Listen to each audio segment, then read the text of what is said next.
क्या आपने कभी अपनी सांसों को ध्यान से देखा है? सांस के अंदर जाने और बाहर आने के बीच एक ऐसा रहस्यमयी पल आता है जो एक सेकंड के हजारवें हिस्से से भी छोटा होता है। एक असीम शून्यता। प्राचीन योगियों ने इसे शून्यका कहा है।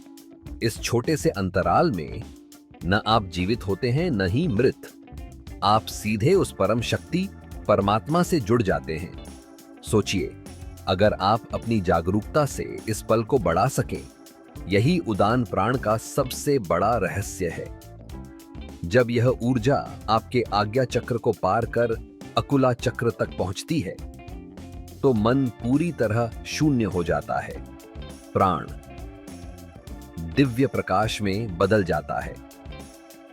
आप एक ऐसे गहन अज्ञात क्षेत्र में प्रवेश करते हैं जिसे न शब्दों में पिरोया जा सकता है, न ही मन से समझा जा सकता है।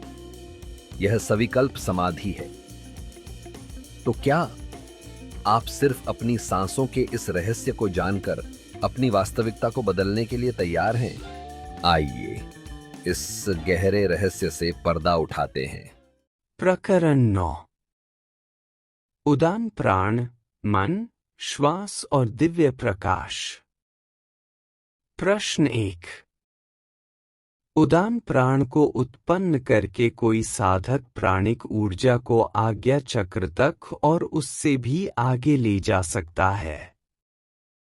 क्या केवल श्वास का निरीक्षण करने और फिर उसकी स्वतः रुकावट द्वारा कोई साधक आज्ञा चक्र तक और उससे भी आगे पहुंच सकता है?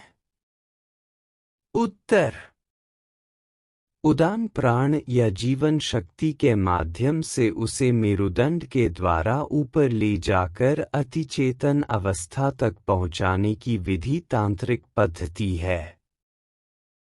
यह विस्तार से इस प्रकार समझी जाती है।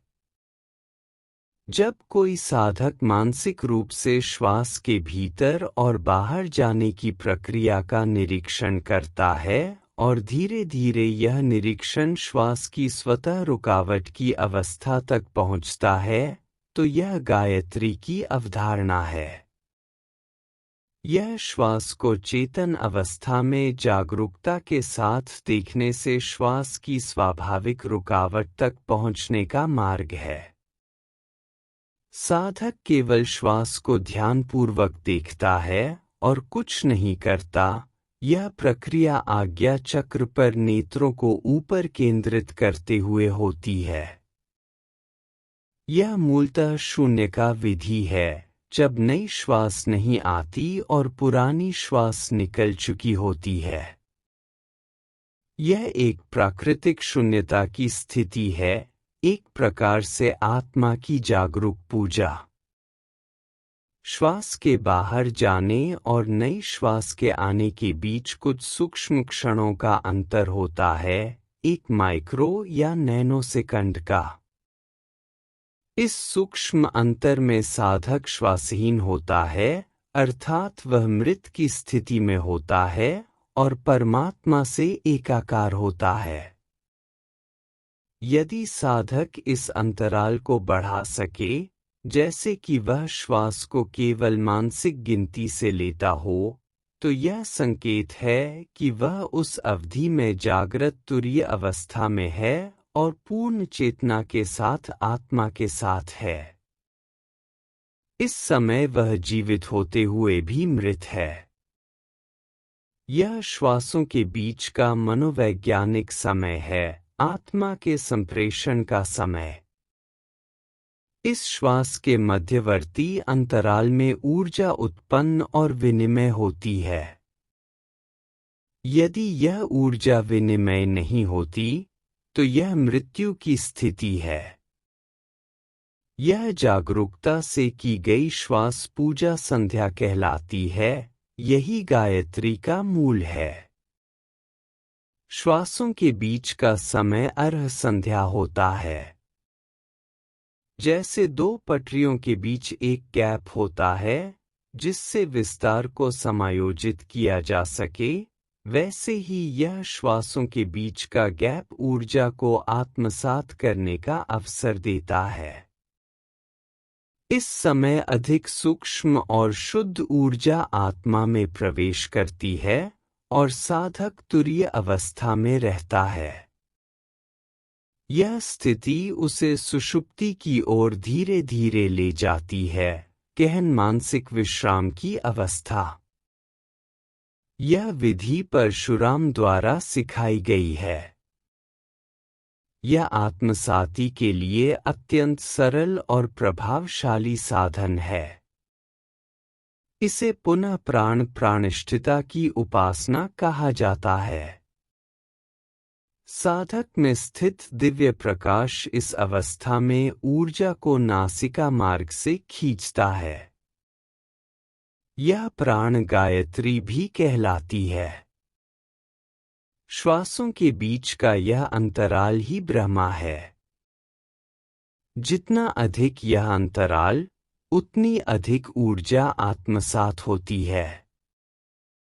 यह प्रक्रिया चातुर्य यज्ञ कर्म कहलाती है।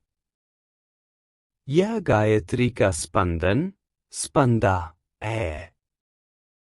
श्वास का उत्सर्जन और नई श्वास का न आना, यह ब्रह्मोवीत अवस्था है। इसे यज्ञोपवीत और गायत्री जप भी कहा जाता है, परंतु यह बाह्य यज्ञोपवीत नहीं है, बल्कि आंतरिक रूप से उच्चतम यज्ञोपवीत है। यदि कोई इस प्रकार के जप का अभ्यास करता है, तो उसे बाहरी यज्ञोपवीत पहनने और अन्य बाहरी कर्मकांड की आवश्यकता नहीं रह जाती।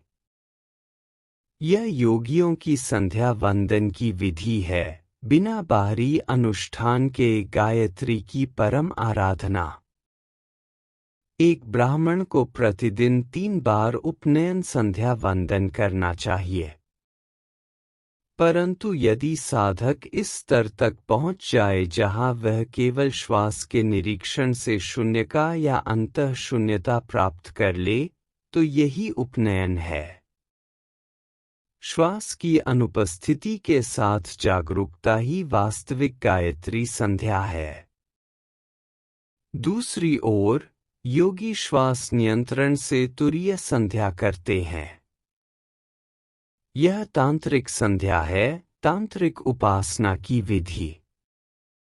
जैसे आँख किसी स्क्रीन पर चित्रों में परिवर्तन को तभी पहचान पाती है जब वह एक न्यूनतम आवृत्ति पर हो।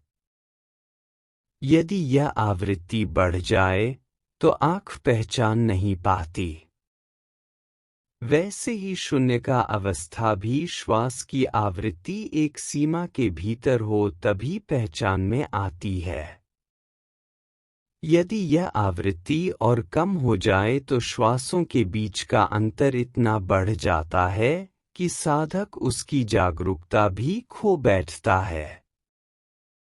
तब वह पूर्णतः आत्मा के साथ हो जाता है और आज्ञा चक्र में तुरीय अवस्था में पहुंच जाता है। फिर प्राण का स्वतः रूपांतरण प्रकाश में होता है, जो बिना जागरूकता के ऊपर चोटी, एपेक्स, केंद्र की ओर बढ़ता है और परम ज्योति में विलीन हो जाता है। आज्ञा चक्र पर पहुंचने पर भी साधक की अंतर्ज्ञान शक्ति बढ़ जाती है। श्वासों के बीच का यह बढ़ता अंतर चमत्कारी प्रभाव देता है। यही आध्यात्मिक श्वास की प्रक्रिया है, गायत्री की विधि। जब श्वास की जागरूकता से अजागरूकता में परिवर्तन होता है, तो यह साधना तांत्रिक संध्या उपासना बन जाती है। फिर यह समाधि की अवस्था में प्रवेश करती है। इस स्थिति में यदि कोई साधक को मार भी डाले, तो वह पूर्णतः अनभिज्ञ होता है। यह तब होता है जब उदान प्राण आज्ञा चक्र से थोड़ा ऊपर अकुला चक्र तक पहुंचता है। यहाँ से साधक ज्ञात से अज्ञात और फिर अज्ञात से गहन अज्ञात क्षेत्र में प्रवेश करता है। वह ब्रह्मांड के मूल रहस्य का अनुभव करता है, परंतु उसे व्यक्त नहीं कर सकता। यह अवस्था अमानी कहलाती है, जो शब्द और मन से परे है। न शब्द न मन कोई भी इस अवस्था को व्यक्त नहीं कर सकता। यह आत्मा का विज्ञान है। इस अवस्था में श्वास रुक जाती है और उदान प्राण धीरे धीरे दिव्य प्रकाश में परिवर्तित हो जाता है। इस अनुभव को किसी भी लौकिक अनुभूति से नहीं बताया जा सकता, जैसे एक युगल के रोमांस के चरम क्षण की अनुभूति जिसे कोई शब्द नहीं बता सकते। वैसे ही यह अनुभव केवल मनोदैहिक तल पर होता है, जो समझ से परे होता है। यह एक निष्क्रिय क्रिया है, जिसे केवल दर्शन के माध्यम से बताया जा सकता है, क्योंकि यह एक अमूर्त अनुभव है। सिर्फ सापेक्ष अनुभवों को ही सांसारिक स्तर पर समझाया जा सकता है। यह अमूर्त अनुभव श्वास की पूर्ण रुकावट के बाद प्रकट होता है।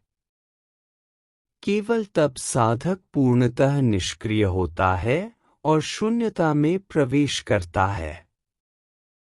इस अवस्था में न तो मन होता है, न विचार, न ही जागरूकता, और ऐसे अनुभवों को कोई नहीं समझ सकता।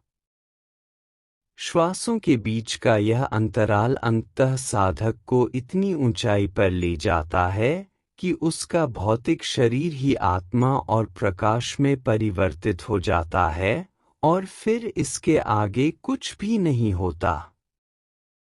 यह अवस्था सविकल्प समाधि है, जो किसी भी वर्णन और बोध से परे होती है।